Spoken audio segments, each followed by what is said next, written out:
ನಮಸ್ಕಾರ. ಸ್ವಯಂ ಪಾಕ ಅಭಿಮಾನಿಗಳಿಗೆ ಸ್ವಾಗತ.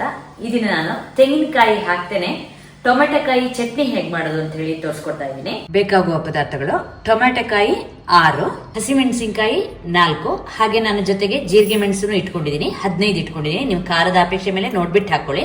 ಜೀರಿಗೆ ಮೆಣಸು ಇಲ್ಲ ಅಂದ್ರೆ 2 ಹಸಿಮೆಣಸಿನಕಾಯಿನೇ ಜಾಸ್ತಿ ಹಾಕಿದ್ರು ಆಗುತ್ತೆ. ಎಳ್ಳು 1/4 ಕಪ್, ನೆಲಗಡಲೆ 1/3 ಕಪ್ ನಷ್ಟು, ಉಪ್ಪು ರುಚಿಗೆ ತಕ್ಕಷ್ಟು. ನಾನಿಲ್ಲಿ ಕಲ್ಲುಪ್ಪು ಇಟ್ಕೊಂಡಿದ್ದೀನಿ 1 ಟೀ ಸ್ಪೂನು. ನೆಲಗಡಲೆನ ಹುರ್ಕೊಳ್ಳೋಣ.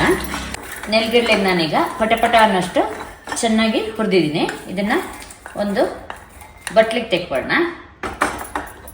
ಅದೇ ಬಾಣಲೆಗೆ ಎಳ್ಳನ್ನು ಹಾಕಿ ಪಟಪಟ ಅನ್ನೋಷ್ಟು ಹುರ್ಕೊಳ್ಳೋಣ. ಎಳ್ಳನ್ನು ಚೆನ್ನಾಗಿ ಪಟಪಟ ಅನ್ನೋಷ್ಟು ಹುರಿದಿದ್ದೀನಿ. ಇದನ್ನು ಕೂಡ ಒಂದು ಬಟ್ಲಿಗೆ ತೆಕ್ಕೊಳ್ಳೋಣ. ಅದೇ ಬಾಣಲೆ ಇಟ್ಟು ಅದಕ್ಕೆ 1.5 ಟೀ ಸ್ಪೂನ್ ಅಷ್ಟು ಎಣ್ಣೆ ಹಾಕಿ ಆದ್ಮೇಲೆ ಹಸಿಮೆಣಸಿನ್ಕಾಯಿನ ಮುರಿದ್ಬಿಟ್ಟು ಹಾಕೋಣ. ಹಸಿಮೆಣಸಿನ್ಕಾಯಿ ಸ್ವಲ್ಪ ಬಿಳಿಯಾಗಲಿ. ಹಸಿಮೆಣಸಿನ್ಕಾಯಿ ನೋಡಿ ಬಿಳಿಯಾಗಿದೆ. ಈಗ ಇದಕ್ಕೆ ಸಣ್ಣಕ್ಕೆ ಹೆಚ್ಚಿದ ಟೊಮೆಟೊ ಕಾಯಿನ ಹಾಕೊಳ್ಳೋಣ. ಇದನ್ನು ಬೇಯಿಸ್ಕೋಬೇಕು ಚೆನ್ನಾಗಿ. ಉಪ್ಪನ್ನು ಕೂಡ ಹಾಕ್ಬಿಟ್ಟು ಮೆತ್ತಗೆ ಟೊಮೆಟೊ ಕಾಯಿನ ಬೇಯಿಸ್ಕೊಳ್ಳೋಣ. ನಾನೀಗ ಮುಚ್ಚಿಟ್ಬಿಟ್ಟು ಟೊಮೆಟೊ ಕಾಯಿನ ಬೇಯಿಸ್ಕೊಂಡಿದ್ದೀನಿ. ಟೊಮೆಟೊ ಬೆಂದಿದೆ. ಸ್ಟವ್ ಆಫ್ ಮಾಡಿ ಹಾಗೆ ಮುಚ್ಚಿಟ್ಟಿರೋಣ. ತಣ್ಣಗಾದ್ಮೇಲೆ ಮಿಕ್ಸಿಗೆ ಹಾಕೊಳ್ಳೋಣ. ಮಿಕ್ಸರ್ ಜಾರ್ಗೆ ಜೀರಿಗೆ ಮೆಣಸು ಹುರಿದ ಎಳ್ಳನ್ನು ಹಾಕಿ ಒಂದ್ಸಲ ಸಣ್ಣಕ್ಕೆ ಪುಡಿ ಮಾಡ್ಕೊಳ್ಳೋಣ. ಎಳ್ಳನ್ನು ನಾನು ನುಣ್ಣಕ್ಕೆ ರುಬ್ಕೊಂಡಿದ್ದೀನಿ. ಈಗ ಇದಕ್ಕೆ ಸಿಪ್ಪೆ ತೆಗೆದ ನೆಲಗಡಲೆನ ಹಾಕೊಳ್ಳೋಣ. ನೆಲಗಡಲೆ ಸಿಪ್ಪೆನೇನು ತೆಗಿಬೇಕು ಅಂತ ಕಡ್ಡಾಯ ಏನಿಲ್ಲ. ಇದನ್ನ ಹಾಕ್ಬಿಟ್ಟು ತರಿಯಾಗಿ ರುಬ್ಕೊಳ್ಳೋಣ. ನೆಲಗಡಲೆ ಹಾಕಿದ್ಮೇಲೆ ನಾನು ತರಿಯಾಗಿ ರುಬ್ಬಿದ್ದೀನಿ. ಅದನ್ನ ಒಂದು ಬಟ್ಲಿಗೆ ತೆಗಿತಾ ಇದ್ದೀನಿ. ನೀವು ಬೇಕಂದ್ರೆ ಚಟ್ನಿಗೆ ಎಲ್ಲ ಒಟ್ಟಿಗೆ ಟೊಮೆಟೊಕಾಯಿ ಹಾಗೆ ಎಳ್ಳು ನೆಲಗಡಲೆ ಒಟ್ಟಿಗೆ ಹಾಕಿ ರುಬ್ಕೋಬಹುದು.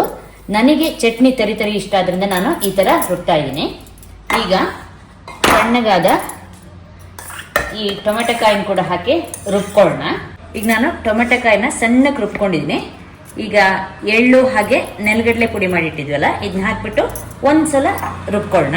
ನೀರು ಹಾಕ್ತೇನೆ. ನಾನು ಗಟ್ಟಿಯಾಗಿ ರುಬ್ಬಿದ್ದೀನಿ. ನಿಮ್ಗೆ ನೀರು ಬೇಕಂದ್ರೆ ನೀವು ಸ್ವಲ್ಪ ಹಾಕೋಬಹುದು. ತರಿಯಾಗಿ ರುಬ್ಕೊಂಡಿದ್ದೀನಿ. ಮಿಕ್ಸರ್ ಜಾರಿಗೆ ಸ್ವಲ್ಪ ನೀರು ಹಾಕಿ ಅದನ್ನ ಕೂಡ ಬಟ್ಲಿಗೆ ಹಾಕಿದ್ದೀನಿ. ಚೆನ್ನಾಗಿ ಒಂದ್ಸಲ ಕಲಿಸ್ಕೊಳ್ಳೋಣ. ಒಗ್ಗರಣೆ ಸೌಟಿಗೆ ಎಣ್ಣೆ ಹಾಕಿ ಕಾಯ್ಲಿಕ್ಕಿಡಿ. ಎಣ್ಣೆ ಕಾದ್ಮೇಲೆ ಹಿಂಗ್ ಹಾಕಿ 1/2 ಟೀ ಸ್ಪೂನು ಸಾಸಿವೆ, 1 ಟೀ ಸ್ಪೂನು ಉದ್ದಿನಬೇಳೆ ಹಾಕಿ. ಉದ್ದಿನಬೇಳೆ ಹೊಮ್ಮಣ್ಣಕ್ಕೆ ಬಂದ್ಮೇಲೆ ಮೆಣಸಿನ್ಕಾಯಿನ ತುಂಡು ಮಾಡಿಬಿಟ್ಟು ಹಾಕಿ. ಹಾಗೆ ಕರಿಬೇವನ್ನ ಸ್ವಲ್ಪ ಮುರಿದು ಹಾಕಿ ಸ್ಟವ್ ಆಫ್ ಮಾಡಿ